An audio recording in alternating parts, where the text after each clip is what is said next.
gentlemen. Uh-oh. It's time for the Early Bird Special. Bringing you the best stories from the world of sports and sports entertainment. Now, here are your hosts, Sparky and Burdick. Let's start with this Ace Bailey situation. We did talk about it yesterday. If you watched the second day of the NBA draft, I apologize, yesterday, a lot of big name players weren't taken, especially guys like Marcus Sears from Alabama went undrafted amongst others. But the biggest story in question from this entire draft process has been and continues to be Ace Bailey, the number 3 prospect coming out of Rutgers, who denied, well, from what we understand, 2 teams now, because there were stories before the draft that claimed that he denied a workout with the Jazz as well. But he didn't work out for anybody. He didn't do anything pre-draft process outside of the combine, I believe, and very vocally shot down a workout with the 76ers. His agent, who, again, not a lot of experience, representing guys in the top 5. Last guy he had was Isaac Okoro, who no longer is with him. He moved on to a different agency. Is this a good thing for the young kid? I say no, especially when you come into this entire draft process holding the blunt of, I guess, the blame for Rutgers falling out of the tournament so early and all of that. And coming into this draft process claiming, well, I'm going to go where I want to go and where I think I'm going to be the most successful. And now everybody's big question is, Utah took you. You didn't even know Utah was interested in you, and they called you anyway, and they drafted you. So now are you going to show up on Monday? Are you going to show up for work? And honestly, I say yes. I don't think there's any indication that this kid won't show up to practice. And I like what the owner of the Utah Jazz and his mindset of all of this. So let's hear from him real quick. You know, all I saw was a kid who was humble. He was grateful. He was excited to be in the NBA. And I think that's all you can ask for from our standpoint. I mean, naturally, probably doesn't have a lot of experience out west here with Utah. That's our job, to go make him love it. I'm confident in our state. I know that, you know, he'll feel love like he's never felt before. People are fired up to have him. And reality is there's nothing that Ace and others can't accomplish here. Now, Ryan Smith, who owns the Jazz and many other teams in Utah, including the Mammoth in the NHL, which will, I believe, start up this year. I'm not 100% sure if they're going to be a expansion team this year or next year. But I want to present this question, especially to you, Sparky, because we talk about this a lot, but where you are drafted has a lot to do with how well you are going to be perceived, or at least your career is going to be perceived, and how quickly you're going to develop as a player. But is Utah ever a place that you honestly think anyone wants to go play? Probably not. Probably not. Probably not. Probably not. And Ryan's got the right idea. Sell Utah. Let him come see the city first. Let him see what he's not missing out on, but at least working with here. And I agree with him. I said it during our mock drafts.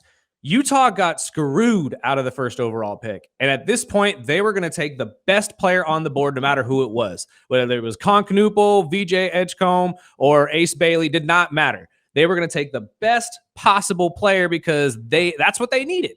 The roster isn't that far off. They're just looking for some piece to fill in that actually will, ignite them again and get the fire going. And Ace Bailey might be that guy. That's why I genuinely believe they're going to turn this kid around on this city. I hope so. I genuinely believe they might. And honestly, the Utah Jazz are not a terrible organization to play for. They have a history of at least being somewhat competitive. You got, plenty of Hall of Famers that have played there. John Stockton, obviously, Malone. I personally, he won't be a first balloter, but I think Carlos Boozer needs at least a consideration. Boozer. Loved watching Carlos Boozer play. Me too. Now, again, first ballot Hall of Famer and a shoe-in? Absolutely not. Yeah, but a consideration? Not. At least. He should be on the list. At least. But that's my point. Like, you have good names coming out of this city. Andre Kirilenko being an underrated one as well. I loved watching him play when I was younger. Ace Bailey could be the next step. Ace Bailey could be the next one of those guys to come in and actually take over that city and make it exciting to watch basketball there again. I just don't understand how a player can say he had no idea that they were interested when they were obviously trying to work him out. Yeah. And, and the rumors are saying that, they were steering teams in the top 5 to not draft him, Right. which is just silly. You would think if you're an upcoming young player, you want to be the highest draft pick you can be. Right. But I can understand not wanting to go to Utah, like you were just saying. I know his rep said that he was leaning on going to Washington. But, I mean, we'll see. It'll be a quick weekend like always, and we'll see who shows up and who doesn't. But just for his sake, I would hope that he shows up. Well, yeah, absolutely, especially for your career. And I'm glad you brought up the story because I read that as well, that teams were told not to take him in the top 5. This is what's weird to me about sports. And honestly, this also adds into our whole conspiracy theory about the number 1 overall pick in the NBA being skewed or, I don't know, given to certain organizations just because. This obviously proves that, because if you're caught, these aren't teams calling each other. These are people within the NBA higher up calling teams saying, do not draft this kid in the top 5. We want to send a message. Don't do it.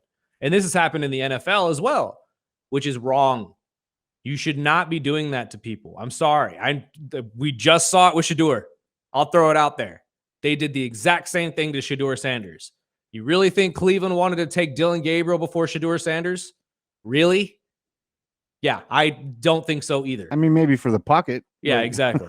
But at this point right now, seeing stories come out where you take a kid that should have been top 3, if not, in that consideration for 1 or 2, and you are telling teams don't take him in the top 5. I'm glad Utah took him at 5. Yeah. Because if I'm Ryan Smith and I get a call saying, don't take this kid at 5, I'm saying, screw you, and hanging up. I'll trade up and get him at 4. Exactly.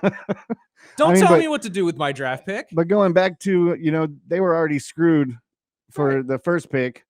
And to turn around. You screwed me out of Cooper Flag. Yes. So and now you're telling me me don't take Ace Bailey too? Ha! Yeah, right. Hang up the phone right That's when I'm calling my attorney. I'm like, hey, dude. And honestly, that might be what happened. I genuinely believe Ryan Smith might be that kind of person, just like I said, that said, yeah, right, I'm taking him, and just walk away. Yeah, you already took my first pick. Exactly. So why can't I take the best player off the board?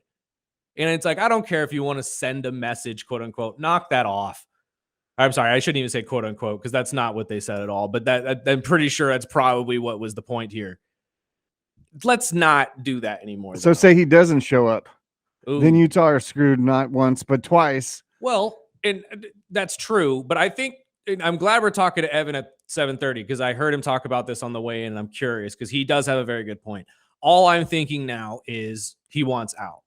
And because he wants out, take the under on how many years he'll actually play for the organization. However, I have no reason to believe that Ryan Smith and this Jazz team and fan base can't turn him around on this. Like, genuinely, I really do. Now, there's going to be outside factors, other players telling him, you'd be much better on our team. But that happens all the time. So it's really going to be, can you sell him on the city of Utah? And I think you can. I genuinely do, especially if this kid is as serious as he claims about wanting to be the best basketball player he can be. There's no reason to believe that Utah can't sell him on this is the perfect place to do that. They are cutting edge when it comes to their training facilities. They are fantastic in terms of like focus and figuring out what you need to do to get better. I don't see why Utah isn't a solid fit for them, or for him, I should say. I mean, I love the pick. They're lucky that he landed. I mean, he was still there, but it was probably the other 3 teams saying, okay, well, they told us not to take him. So, well, I don't know. 1 and 2, what for sure were locked in. But I was looking at 4. And I don't understand why they would want him to land at 6 over at Washington. I would have much rather taken the Utah. Right. And honestly, from what I read, it was really 6 through 8 anywhere in that area. It was Washington, Brooklyn, or, oh, Lord, who picked at 7? I'm drawing a blank at the moment. But regardless, it doesn't really matter. They wanted to go there because it seemed like a better fit for him in terms of how many minutes he was going to get, who he was going to be sitting behind, and the development of him as a player. Personally, I don't think Washington would have done you any service, big guy. I really don't. They haven't done anything for the young stars they've had already. I would have took Utah. The last one that they had that they actually developed into something was John Wall. Actually, no, I take that back. Bradley Beal, I guess you can qualify. But Bradley came in as an absolute sharpshooter. I don't think that Washington would have been a better pick than Utah. Brooklyn as well. Honestly, if we're going to be on that, if I'm going to bring that team up, that's my biggest loser of this draft. I don't know how you have 5 first-round draft picks, take 4 of them as guards. None of them were game changers either, including Igor from BYU. And I just don't understand it. You could have easily packaged some of these up and moved up for Ace or anybody else. That would have been at least somebody that could impact your team, especially if you're going to end up losing Johnson and Cam. So you need to start figuring that part of it out as well. But that was a head scratcher to me. You had 5 first-round draft picks. I know a handful of them were in the low 20s, but you could have packaged those off to somebody else and gotten a better pick out of this. And if you watch the draft, I mean, give us an update. Who's your team? What'd you think about your team's draft? And just text it in 661-842-2000. Before we take a break, was there any surprises for you for day 2? Day 2, not necessarily. Well, actually, you know what? Yes, there were a handful of guys that I was surprised didn't get drafted. I talked about Sears already from Alabama, who's a fantastic player. I believe Caleb Love from Arizona also didn't get drafted. There were a lot of just really big name players in college that didn't really get that decent look during the combine. But I also feel like it's because their teams didn't do very well in the tournament. And this draft was so stacked with 18 and 19-year-olds. Like, if you really look at the top 10, most of them were 19. 19. You know how unworldly weird that is to say that that I think about 8 of the 10, if not more, were 19 years old. One of them, Cooper Flagg, technically should be a freshman in college, and he didn't come out of high school. Like, these guys are young, and they're getting younger, and I think that's why we're seeing the coaches move the way they are, and maybe that's why coaches like Mike Malone can't get a call, because we're focusing so much on connecting with these young 19-year-olds. And I get it. It's a completely different world to them. It really is. It's a completely different world to them than it is to me, and there's really not that big of an age gap there. It's weird to me that it's headed that way. Younger and younger. Yeah. I mean, we're talking about these kids. They're 18, 19 years old. They can't even buy beer in there. No, think about it, dude. Cashing checks. Harper got more money in his rookie deal. I think it was $56 million at 19 years old, playing 1 year at Rutgers, than his dad did in his entire NBA career. That is why he doubled his family's net worth in one day. And you're 19. Booyah. Oh, my Lord. And man. I know the NBA announced yesterday that Cooper Flagg, you'll see his debut in the Summer League July 10th against Bronny and the Lakers. Nice. And then you'll probably never see him play again. Never see him again. Until the regular season. Because I'm telling you right now, they don't play the star rookie players that much in the Summer League. They will to get them accustomed to the game, and especially if they need some development. But guys like Cooper Flagg, you'll see him play maybe 2 games. I thought you were talking about Bronny. Oh no. I mean, worse. Bronny too. But actually, no, from what we understand, Lakers might give him more playing time. They might have to. They might have to. I mean, hey, they might give him more playing time. That's all that matters. He's getting minutes. Well, we'll take our first break. We'll come back, and we got to get into this Franco story. We talked about it a couple days ago. Well, now they've been sentenced. We'll get into that and much more right here on the Early Bird Special, ESPN Bakersfield, 12:30 a.m. 101.1 FM. Welcome back. This is the Early Bird Special.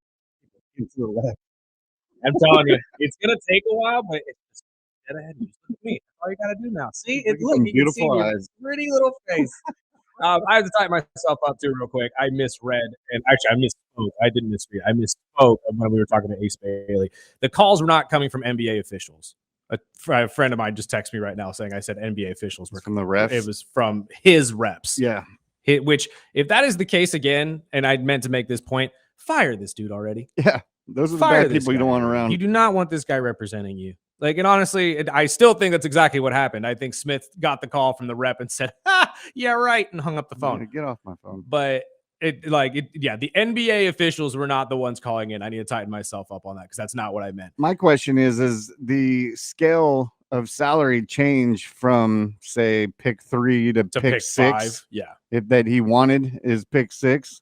I wonder if that rep salary has anything to do with that, or the change of 3 and 6. I don't know if it's like the NFL where it scales from picks. I feel like it would, and if that's the case, I don't know a sensible agent that would want his draft or his draftee to be picked lower. I mean, because that means you get less money. Everyone knows what the draft is about. Yeah. I mean, it's on. If you're a top 5 player, you're going to be going to probably a play or a team that's probably not on unless it's the NBA and of course the frozen envelope, and we'll get in.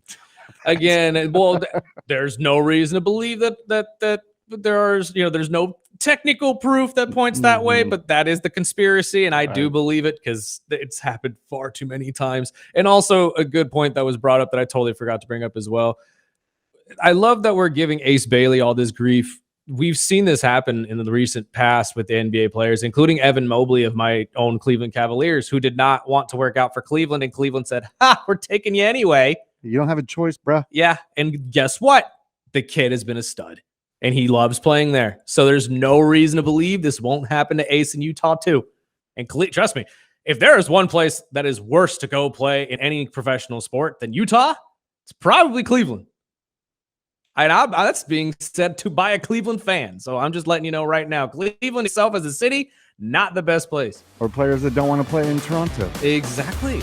Well, at least, Ace Bailey wasn't videotaped standing up saying the F word. Yeah. It is what it is.